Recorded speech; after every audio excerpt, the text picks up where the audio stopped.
Good morning, everyone. Welcome to today's webinar, the CANIE Accord, Turning Climate Goals into Action.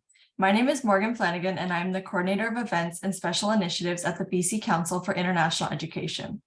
Thank you very much for joining us today on what I hope will be an informative session on the CANIE Accord and the ways to get involved with it.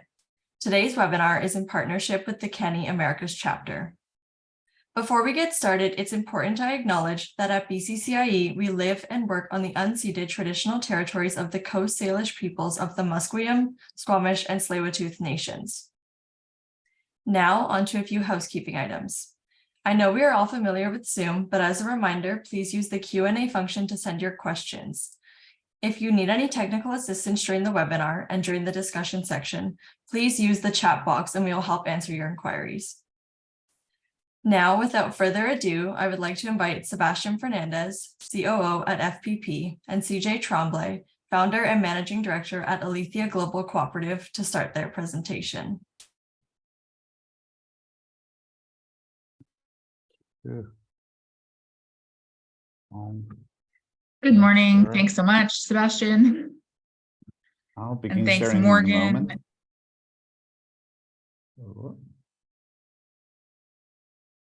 Can see my screen correctly? Everything's great. Perfect.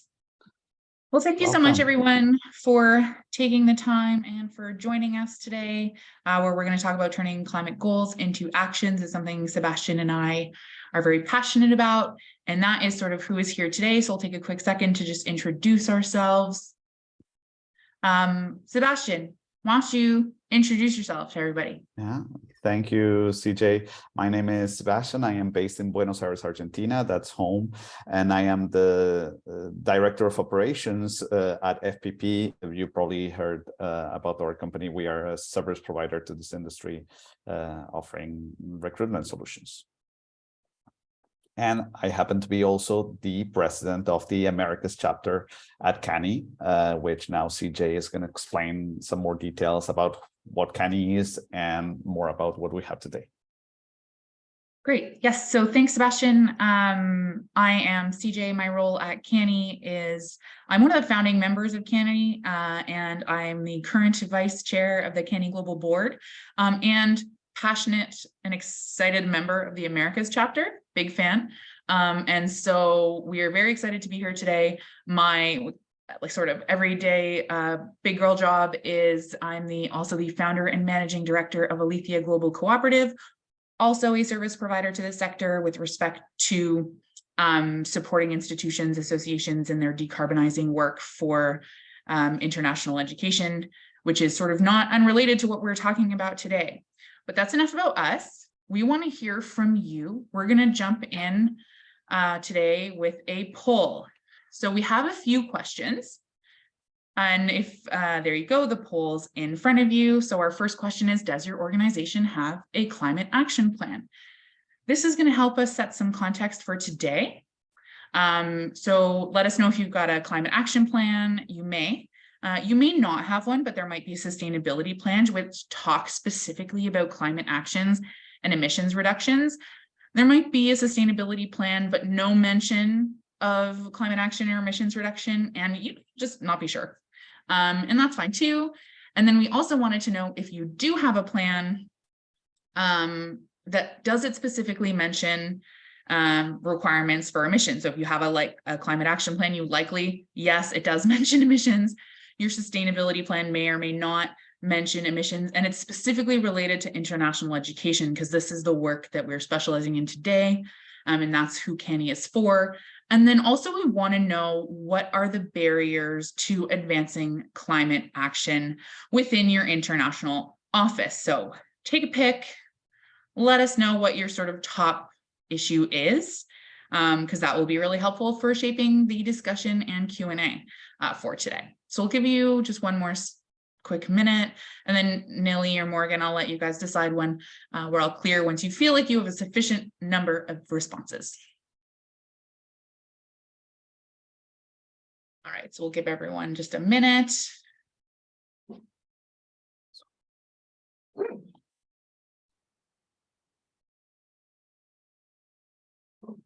Okay. Perfect. So quick look. So it's great. We've got 23% of people in the room today, or who responded, who said, yes, there's a specific climate action plan. And then there are some that says no, but there's a sustainability plan that mentions climate, which is fantastic. And then we've got some responses that say there's no mention of climate action. That's about 31% of you saying there's no mention of climate action or reductions of emissions. And then 38% are not sure. So this, and I'm just repeating this for the people who are watching the recording, hello to our post watchers. And that provides a really good opportunity, what we're going to talk about today.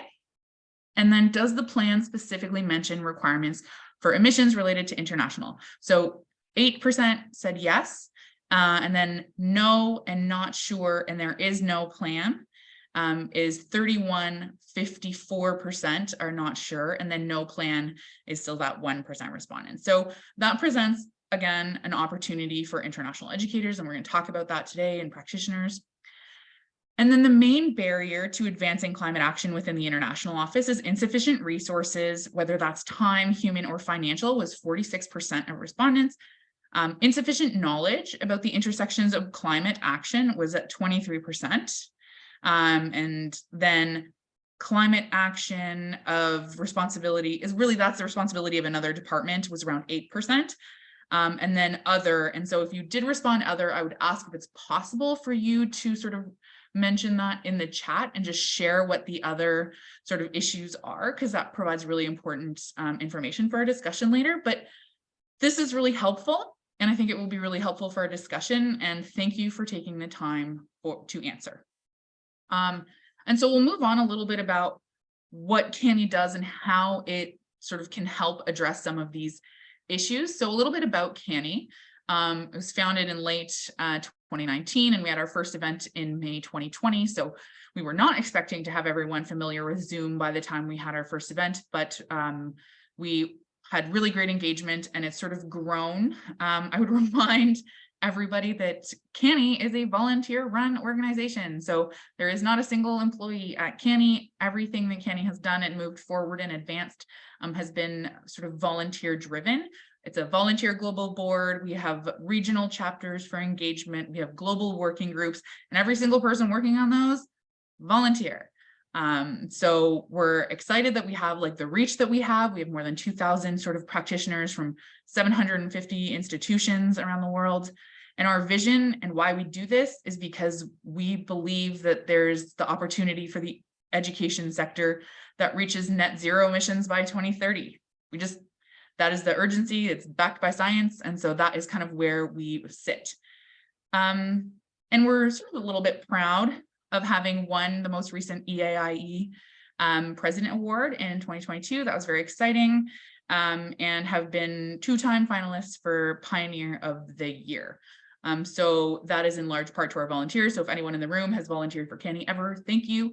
And it's also an exciting opportunity for people to volunteer and sort of learn more and work through these problems.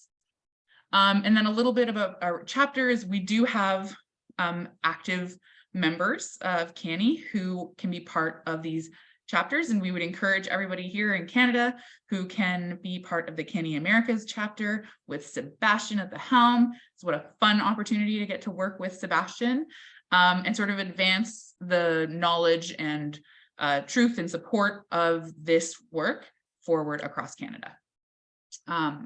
So a little bit about CANIE and why we're here today.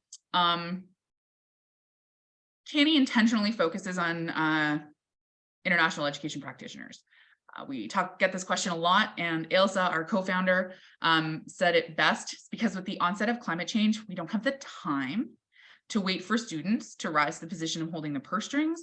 We focus on the people who are currently hold the power and influence within organizations. And we talk a lot about educating students, and that's a huge part of what we're doing in developing these globally conscious future students. And that's very important. But we are also talking very much about needing to make change now. And that is because we don't have time, and we're escalating in the climate crisis, as you can sort of see in this next slide, where annual global temperatures are rising. So this illustrates annual global temperatures from 1850 to 2017. The color of each stripe represents the temperature of a single year, ordered from the earliest available data to 2017. Notably, not pictured here is the last 5 years, but the trend of global increasing temperatures is continuing, with 2020 was one of the top 3 warmest years, 2021 was one of the top 6 warmest years.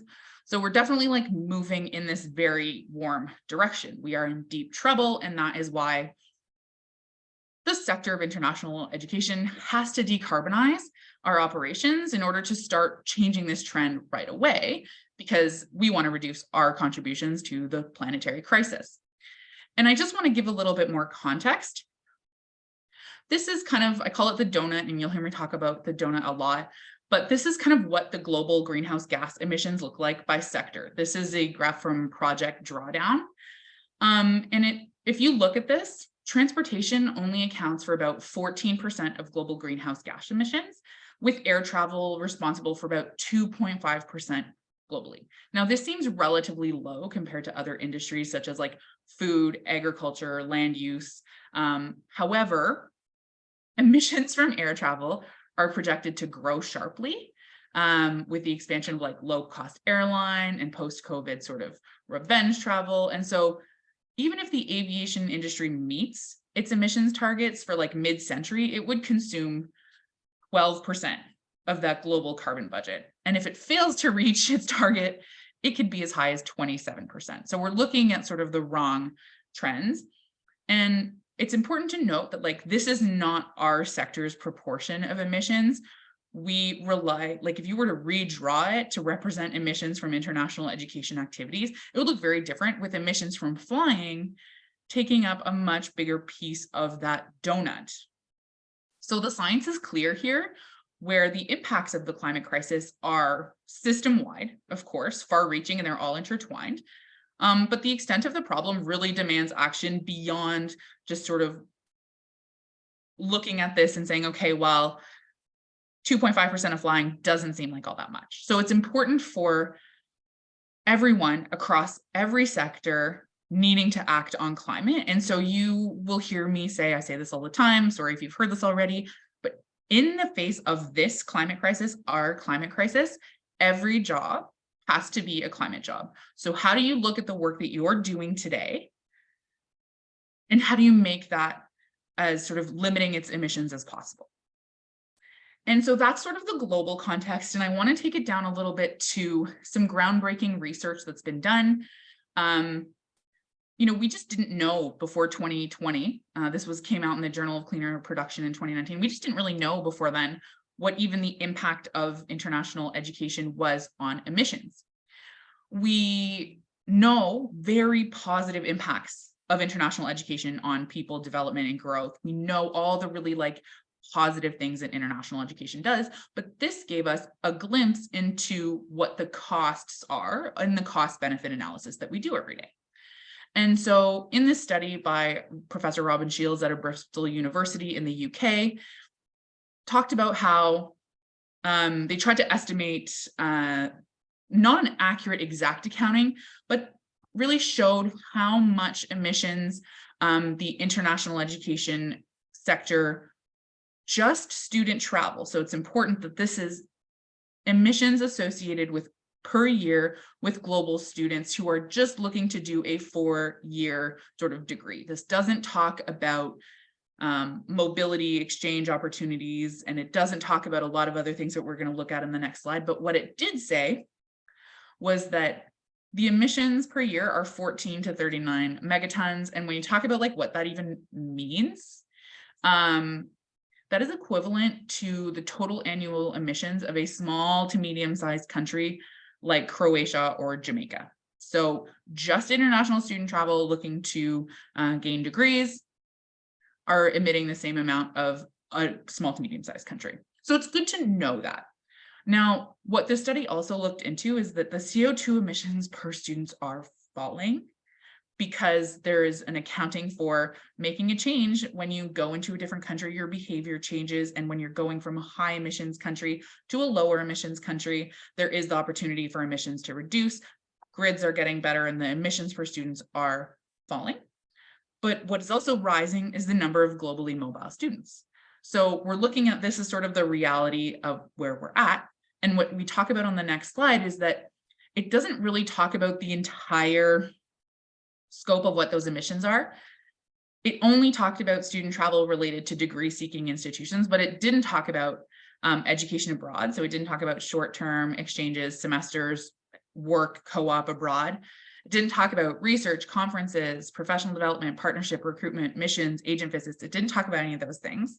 That study doesn't account for sort of brochure production, shipping that we all do. It doesn't talk about the events and the catering and the supply chain of the work that we do.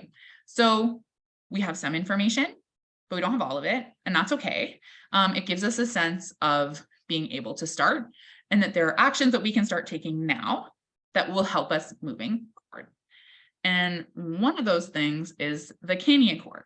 So in response to sort of this study by Robin Shields and the reality that sort of our footprint just keeps getting bigger and bigger, the CANIE Accord, which is what we're sort of here to talk about, is a way to help you transform these ambitions or to sort of move forward on making changes that will reduce your footprint.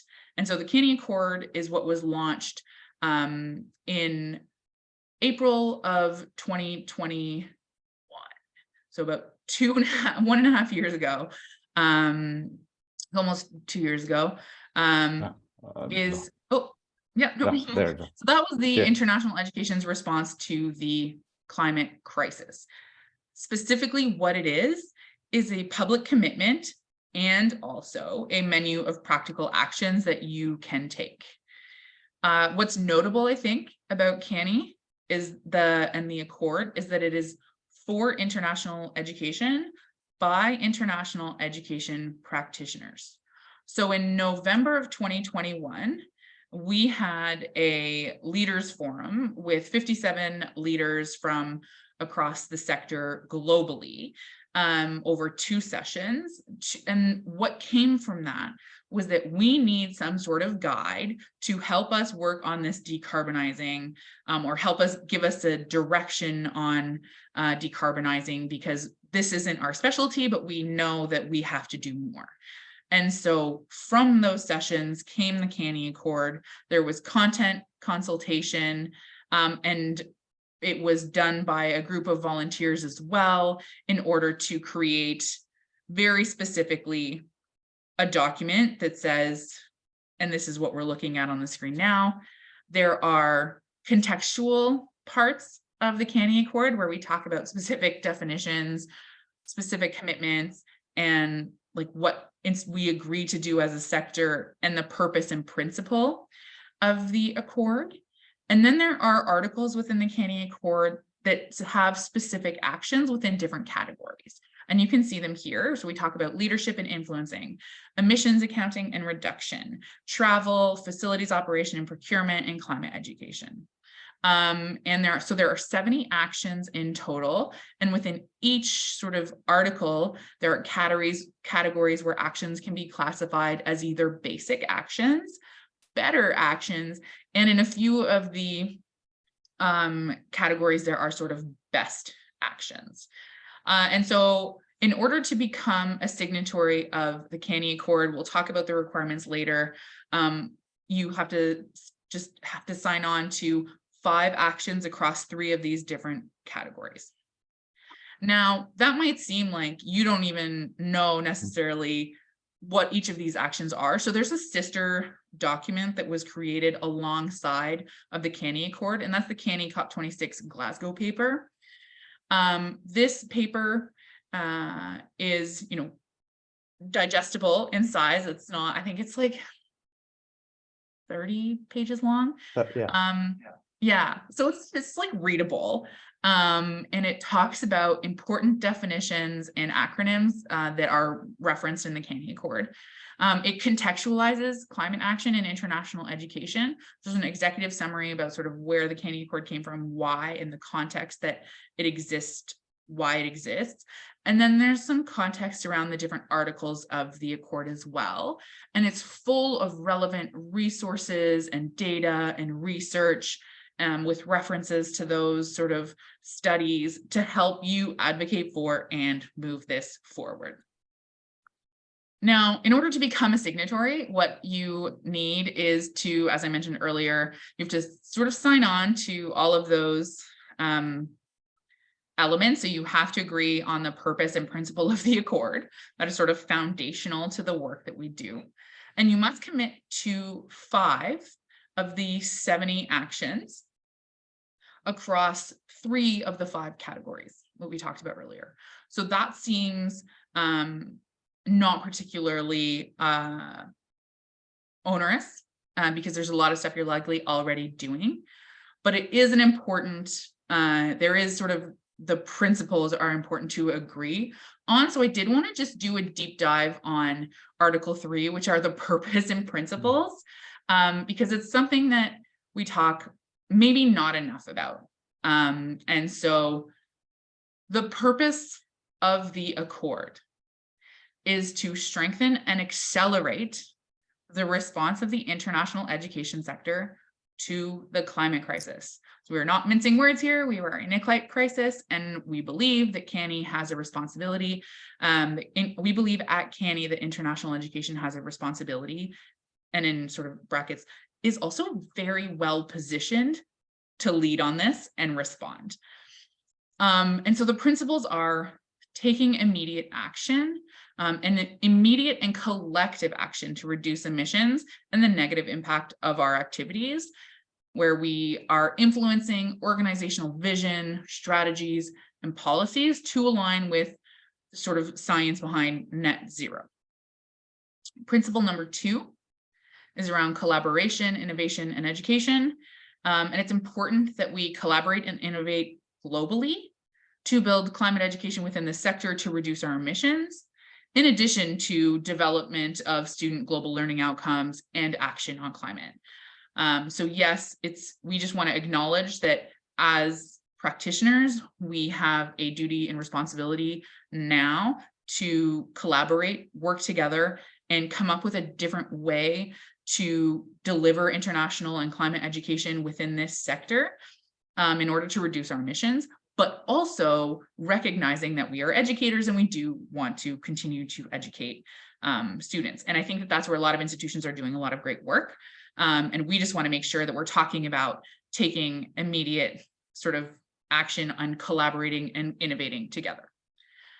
Now, a third principle that is talked about, probably not as much as I think needs to be discussed, is we need to develop climate solutions that aim to advance well-being and reduce inequalities and deprivation. So that term, climate justice, that I talk a lot about, and I know a lot of people who work in this space talk a lot about, is we want to make sure that when we're responding to this, we are not, even though it's an emergency and a crisis, that we are not repeating mistakes of the past where we are responding without the context. And a little bit about what climate justice or injustice looks like. When we look at the percentage of CO2 emissions by world population with respect to income, you can see that the richest 10% are responsible for almost half of all consumption of emissions.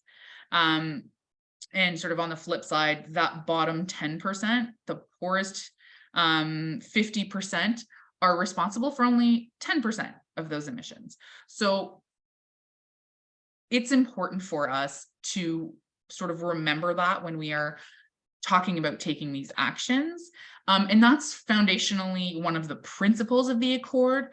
And while it may not be built in every action item of the Accord, may not specifically tell you how to do that with the climate justice in mind, it says, here's a thing that you can do, here's an action. But it's just important that based on the principle that we're keeping climate justice at its in mind when we're sort of talking about these solutions.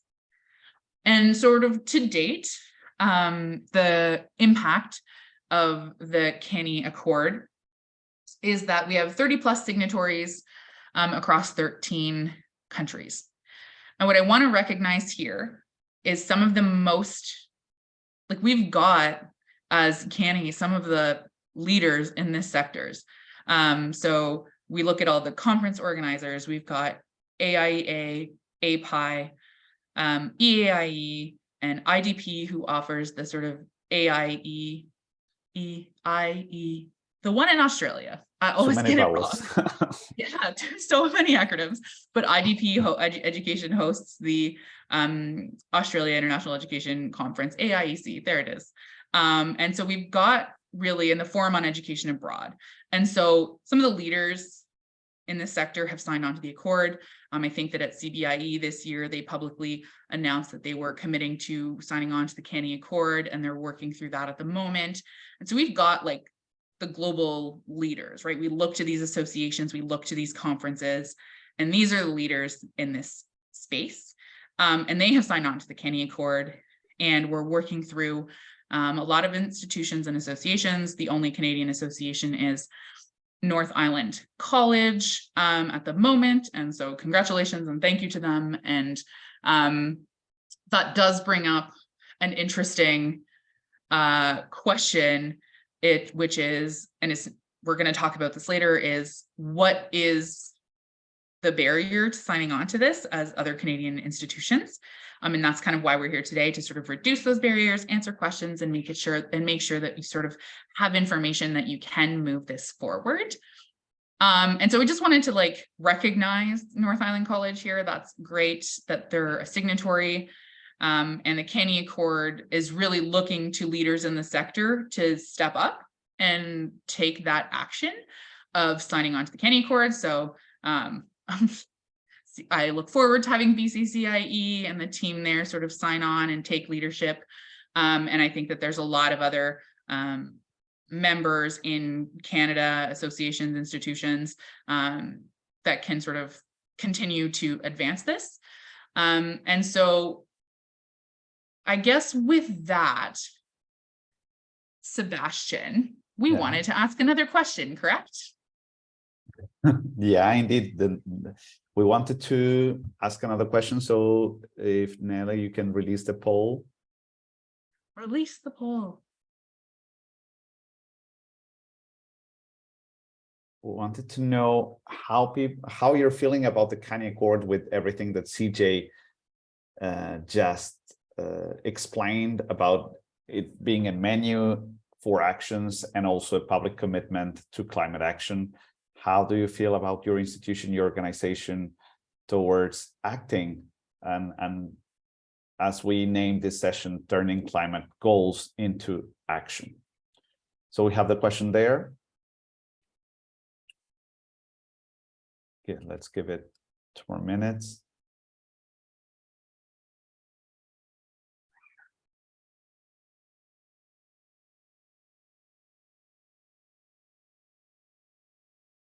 Not sure if we are ready.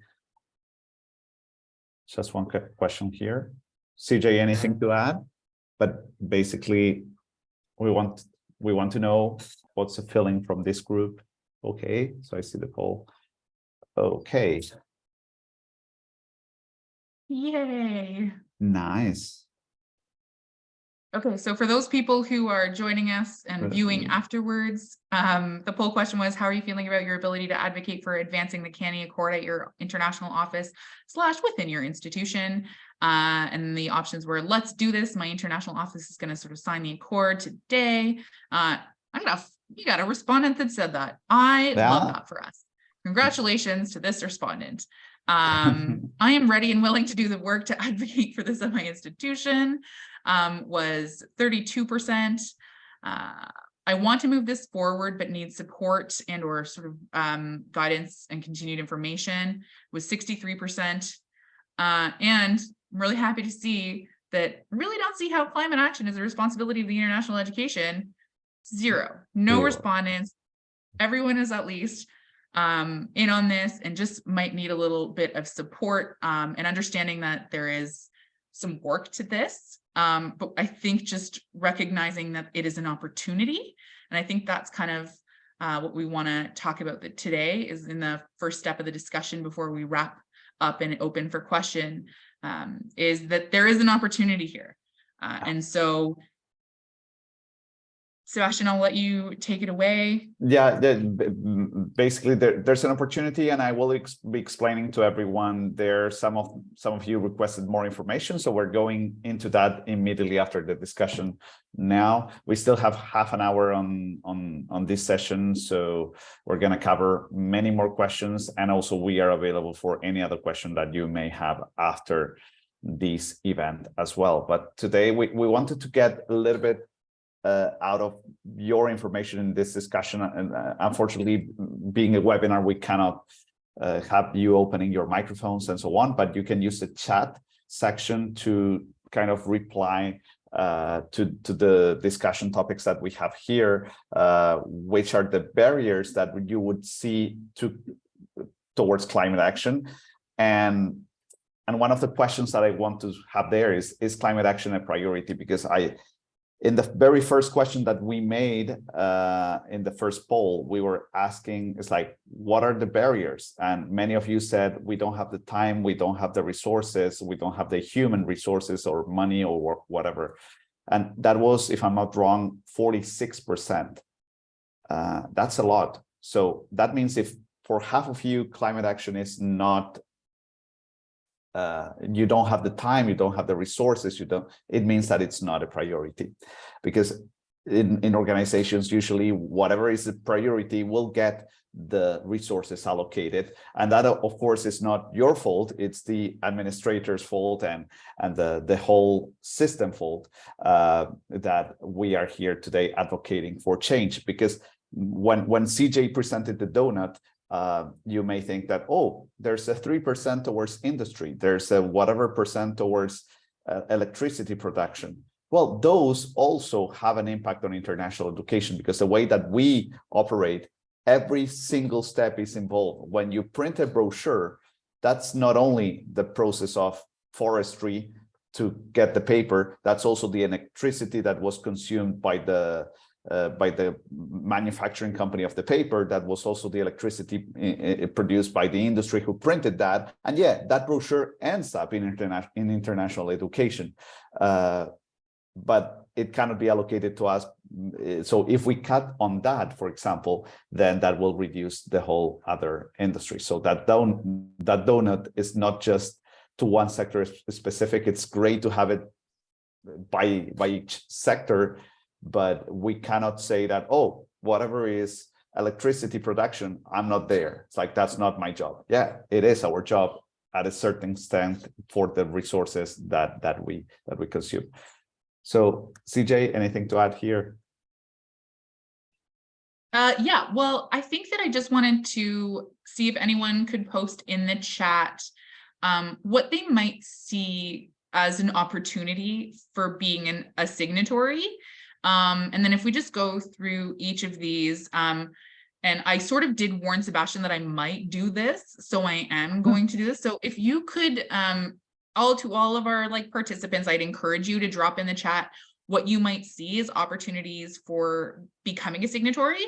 And so I would ask Sebastian, who is works for FPP, who is a signatory of the CANIE Accord. You may have spotted it when we looked at the list. But Sebastian, as FPP, while we wait and hope that we get some sort of responses, if there is, what your opportunity, what you saw as a signatory, what you saw. Oh, we're just getting a message here that the chat box isn't working. Bummer. So there's some things coming in through the Q&A. So keep those coming. And then Morgan, I might ask you to just pop in and share some of those opportunities as they come in. Sebastian. Okay, now now everything is on. Okay, so if you have posted, please go back and sort of copy paste that back in the chat while I just ask Sebastian, what did you see as an opportunity for a signatory when you sort of signed on? So as a company that we were organizing events, and also with the decision that we took at that time to go virtual 100%, we saw the CANIE Accord as a great opportunity to have a public commitment to say, okay, we are on the sustainability section of how we want the world in the future. We really think that we need to do the right thing in order to keep our business sustainable and not to keep just generating emissions from what we do. And part of that, okay, so I see some so that's our transition as a company, seeing, okay, the CANIE Accord, it's a framework that we can really say, and many of the, and I will cover that in a moment, but many of the actions that are set in the CANIE Accord, we were already doing them. So it was easy to say, okay, yeah, we're doing this because it was already part of our core business and our daily operations. So beautiful. I love that. There's some comments in the chat that are coming through, which are super interesting. And Patricia, I will drop that link for the CANIE Accord momentarily, probably when Sebastian's going to answer my next question. But yes, so there is an opportunity of building a network of collaborators to build tools and groupthink, and the courage, which I really love. Maria posted that there's like, I will if you will. Like social proof is super important. And so certainly some of those early signatories will be positioning themselves as leaders within the sector, which is, I think, something that a lot of institutions look for.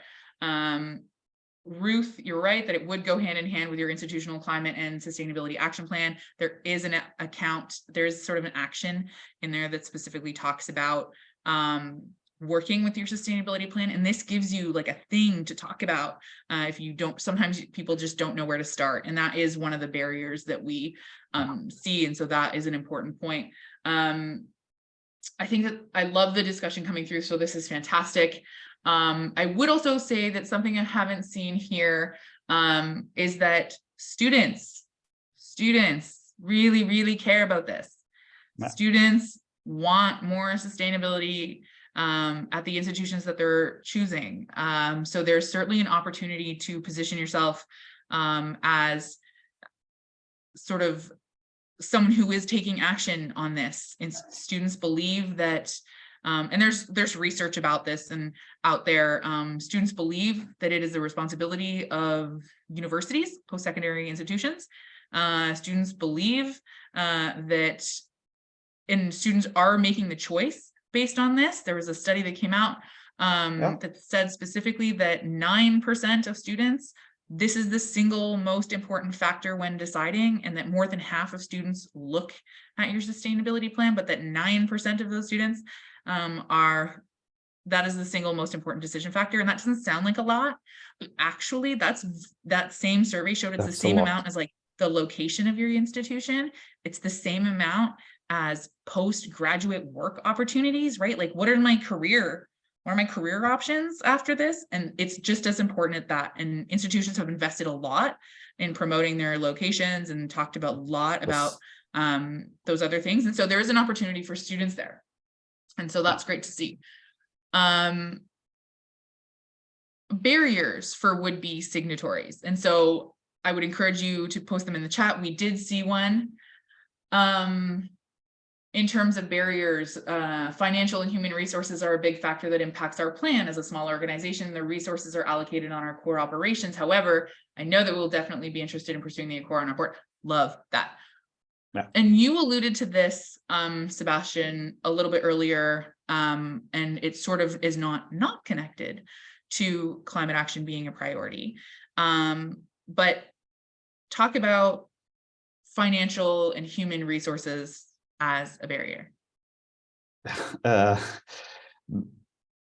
When my vision towards that is that you cannot have any other priority at this point that it's not keeping our planet in its shape. I mean, we have the data, we have the proof, we have some events that happened all around the world that prove that social climate, that climate change is there. So what other priorities would you have? Because we are losing the two things that money cannot buy, which is time and the health of our planet. So the more time we take, the less we will be able to go back into that situation. In our point at FPP, in our company, we discovered that actually going into an action plan for climate change made us save money rather than to spend more money. And I'll give a very small example. On our events, we decided to on the in-person events, we decided to eliminate all the shell scheme. All the shell scheme that you normally would put in any big conference, you know, those stands, those panels, and so on, and say, hey, do we really need that? Because again, that's the aluminum industry producing, that's the wood industry producing, that's the energy consumption, the transportation, and so on. And we simply replace that with a single banner, with a rollout, and say, hey, it's the same. We are delivering exactly the same quality of event with a much lower footprint, with just by replacing that. And it actually made us save money.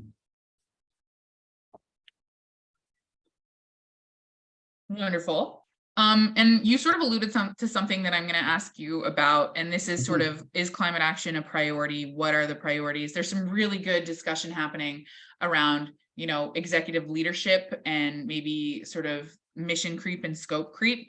And this is when we talk about, like, there is a scope of work with which we influence as, you know, the people who work every day as practitioners in international education. And a little bit about what FPP did previously, where you had committed fully to going virtual.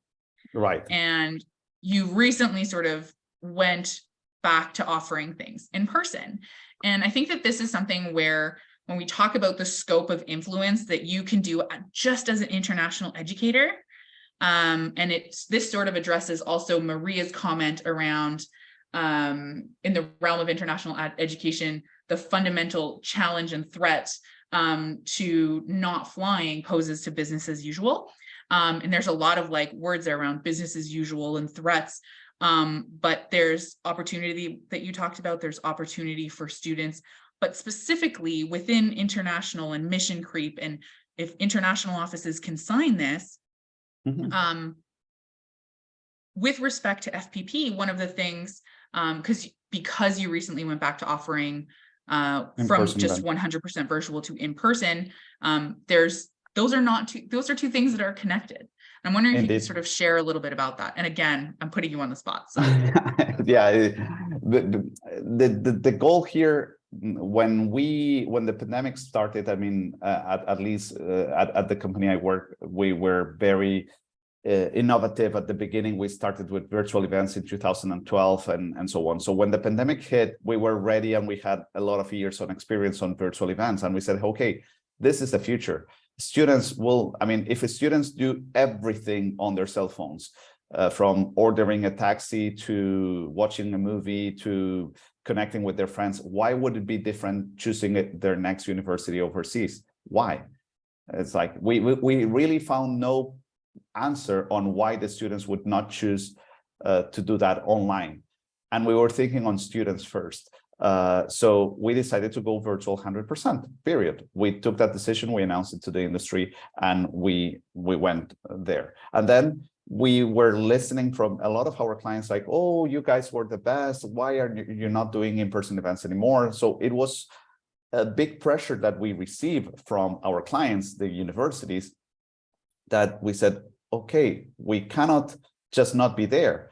So we decided to go back to in-person events, because the virtual was still not completely accepted by one of the sides of that. Maybe it was a lot of virtual events during a short period of time, whatever. But what we decided is to go back with to in-person events, based partially on the pressure that we received from our clients. But what we decided to do when we said, okay, we're going to go back to in-person events, we analyzed every single point of how we were doing them, the operations that they were engaged. And from there, we made some radical changes number one, for them to align better with the virtual events that we were doing, and number two, to keep them way more sustainable. And one of those changes is exactly that I just shared, not doing any more shell scheme, not doing more stands, and replacing that with a more sustainable option that would give the same results. And option number two, we decided not to receive brochures and materials from exhibitors anymore. It's like, you don't need to do that. And we replace that with a technological solution to be able to share brochures with students that still have a mobile phone in their hand. So we reinvented the way that we were doing that, not to keep the business as usual and just replace the old events the same way and go back exactly the same way. That was not sustainable. We didn't want for that. And we are right now accounting for all the emissions. And what we will do after the year is basically offset any of the emissions that we are not able to, because when we were 100% virtual, we had way less footprint, but right now we have a bigger footprint by doing in-person events. So we're gonna offset those to continue to be carbon neutral.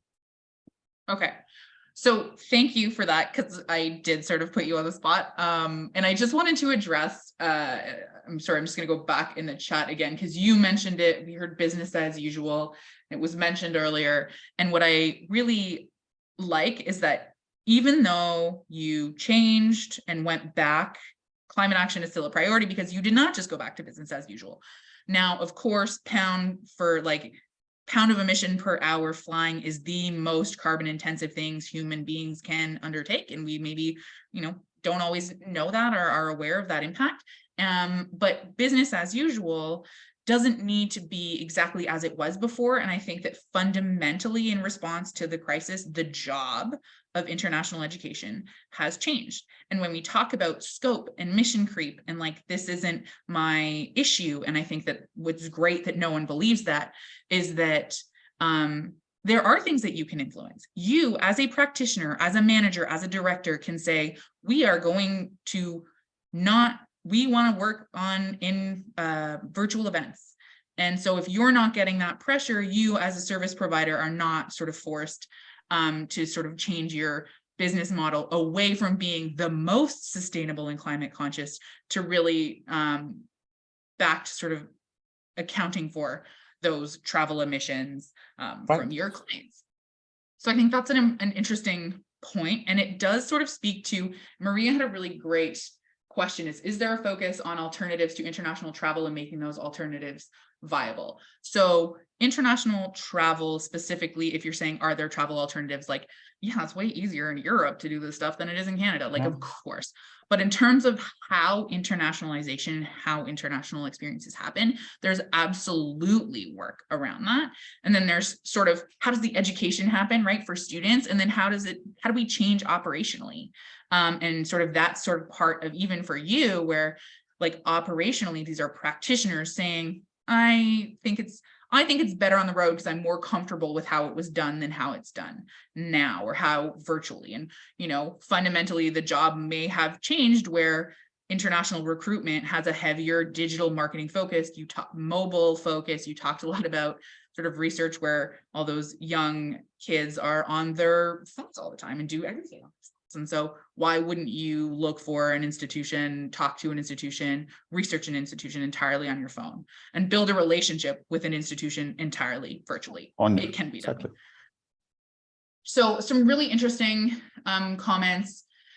Ruth, I saw your comment about connecting separately, about someone from CANIE being able to meet the team for Climate and Sustainability Action Plan to give an overview of the CANIE Accord. I think that there, I would say to that, there is a specific, CANIE, because it's volunteer run, does not have the ability to sort of meet one-on-one. We do have a lot of events.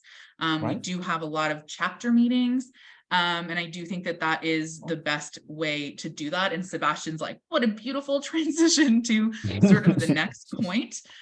So thank you to Ruth for setting everybody up. But I did just want to acknowledge before we hand over to Climate Action Week, but I'm not mad that it's on the screen longer, is that there is another interesting barrier that I wanted to acknowledge. Yukino and then Marina sort of seconded that. saying that there are a lot of alliances, networks, and joint commitments that institutions are trying to sort of filter and select which ones to participate in. And 1,000,000%, totally agree. And it's good that all these things exist. And I would say that CANIE is the only one that is specifically for international education, because what we have seen a lot when there's a lot of suggestion, like connect with my sustainability team. Sustainability teams at institutions don't always really know how international education works. On the flip side, international education doesn't always know how sustainability works. And so the idea is very much that this provides a framework that you can work with as an international practitioner, as an institution, that you can sort of bring and work with your sustainability office. There's a handful of organizations that like support people in this work. And then I just wanted to like acknowledge that, yes, it seems like there's a lot of things, but this one is really very specific to the work that you do every day, because you might read The Race to Zero and not really understand all of the different parts of your work that can and have the opportunity to sort of impact that. And there's a lot of elements and nuances to international education that are sort of that you are uniquely able to understand. And so very well on board. And this is very much an opportunity for international education to sort of lead this through the institution. So with that, I will let Sebastian show you specifically how to sort of go about and sign on to the CANIE Accord if you are able to. And I did drop the link earlier in the chat on the becoming a signatory for CANIE. But I will hand it over to Sebastian. Yeah, but before that, we should cover Climate Action Week.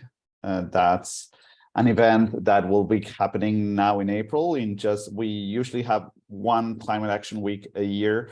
That's usually around November. In 2023, we're going to have 2 Climate Action Weeks, one in April and one in November. So it's really the best place for you to connect with CANIE, to learn more about the CANIE Accord, to learn more about the different chapters, how to get involved, and really get to learn more about sustainability within our sector here.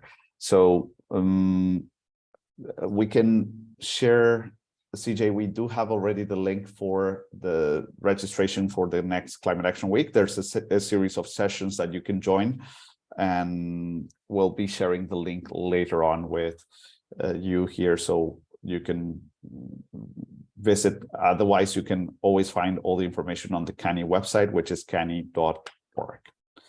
Anything to add, CJ, on Climate Action Week? I would say that there's I'm hosting a lot of sessions. There will be a CANIE America's chapter networking event at that Climate Action Week. I will be hosting a session specifically on the CANIE Accord, but also what we really want to do is get people involved, because what we want is CANIE is a network, like the N in CANIE is network, and very much it was alluded to earlier, like having a network of other people who are doing the same thing and kind of like providing, moving a grassroots movement forward. And so very much an opportunity to be involved, and I would encourage you I'd encourage you to join and hope to see you there, because I'll be there. So very much looking forward to seeing everyone. Yeah. So now we go into the basic on, okay, ready to take action. Some of you said, hey, yeah, whoever said, yes, you're going to sign in today. I wait for your signature on the CANIE Accord.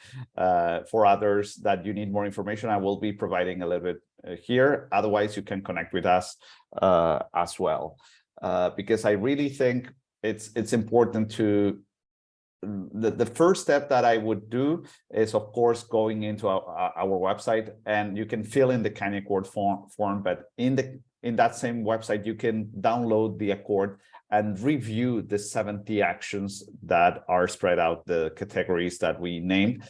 And as CJ said in the beginning, you only need to sign into 5 actions out of 70. So it's really a menu for, okay, what I should do. And I recommend you going through those 70 actions, because I am sure most of current organizations that have signed, there's either 1 or 2 or 3 actions that they're already doing, and they don't realize until they are reading that action within the 70 options. So after you after you review the accord, and you can also review the Glasgow paper, which it's much more digested, the same information, you can sign the accord on CANIE website. And once you sign the accord on the CANIE website, we'll be sending you an email with a link to a website for you to approve, basically, because as a public commitment, we want you to be able to share that public commitment with your colleagues, with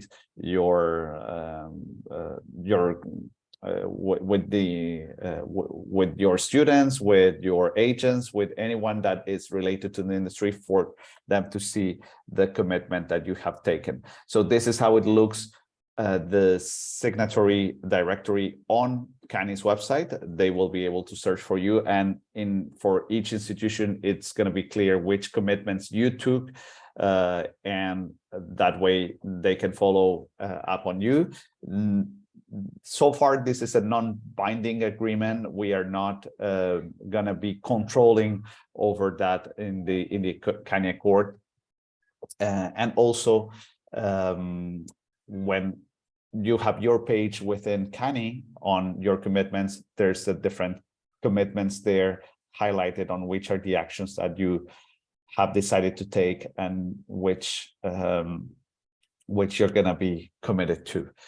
And last but not least, we're going to send you a toolkit on different materials for you to share on social media, on LinkedIn, and on brochures if you want, presentations, whatever, so that you can show that commitment to the world, and make sure that everybody is aware of the CANIE Accord, because that really helps into what, I'm not sure who said that, if you will, I will.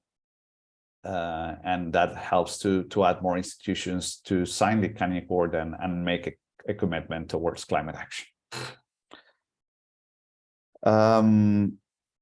Then the CANIE Accord will be evolving. We're considering a few details to be changed each year in November, and we're going to be increasing that over time.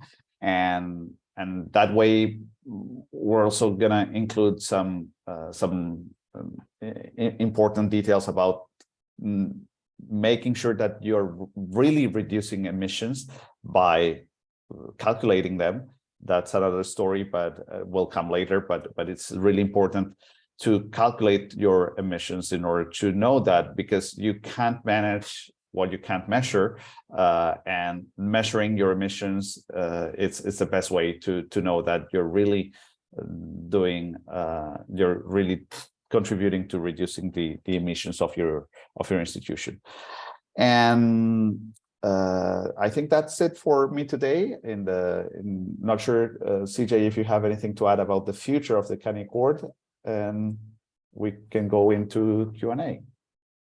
Yeah, I only just wanted to acknowledge, and if everyone hasn't had a chance to look at the chat, Paul Turner asked a great question about like CANIE and badging, and there's a lot of different things going on, not unlike what Maria and Yukino mentioned. And so I just wanted to acknowledge that a big part of why like the badging system is not the approach that CANIE is taking is because like you mentioned, the CANIE Accord is only going to become more ambitious as we sort of hear more about the reality of the climate crisis, and requirements for signatories are going to change. So it is the ability, as a volunteer run organization, it's really challenging for us to manage all of that. But the sort of solution is to make that landing page that you sort of showed, that signatory landing page, where you can link to that everywhere, anywhere, and just encourage people to see exactly what you're committing to. And that sort of acts as what your sort of commitments and your badges are sort of summarized all in one place. So hopefully that is helpful, but that was all I had to say. But yeah, Nili, if you had any other questions that we might, that'd be great. I think most questions have been answered by now that were in the Q&A. So that's great. It's 11 a.m. here as well. So I think that's all the time we have today. But I want to thank our speakers, CJ and Sebastian, for the valuable information that they provided. We also want to hear from our attendees, of course, on how you think this webinar went. So please, we kindly request you to fill out the feedback survey when you log off on Zoom. And thank you again for attending this webinar, and we hope you enjoy the rest of your day. Thanks everybody for joining. Yeah, thanks so much, everyone. I just dropped my email in the chat if anyone has any questions or needs any support along with this. And I know, Sebastian, you've got a CANIE Americas meeting on Monday. Yeah. So we encourage you to reach out to Sebastian. The email for, actually, Sebastian, if you want to drop the in the chat just did it for the Americas meeting. If you are not registered, we encourage you to just message Sebastian at the CANIE email, so that it's americas@canie.org, so that you can join the monthly meeting. It's just like a meeting to chat and sort of hear what the issues are, and so if you have any questions or want to get more involved, you can sort of reach out there. And then I mentioned my email in the chat as well. So thanks so much, everyone, for making the time. Thank you.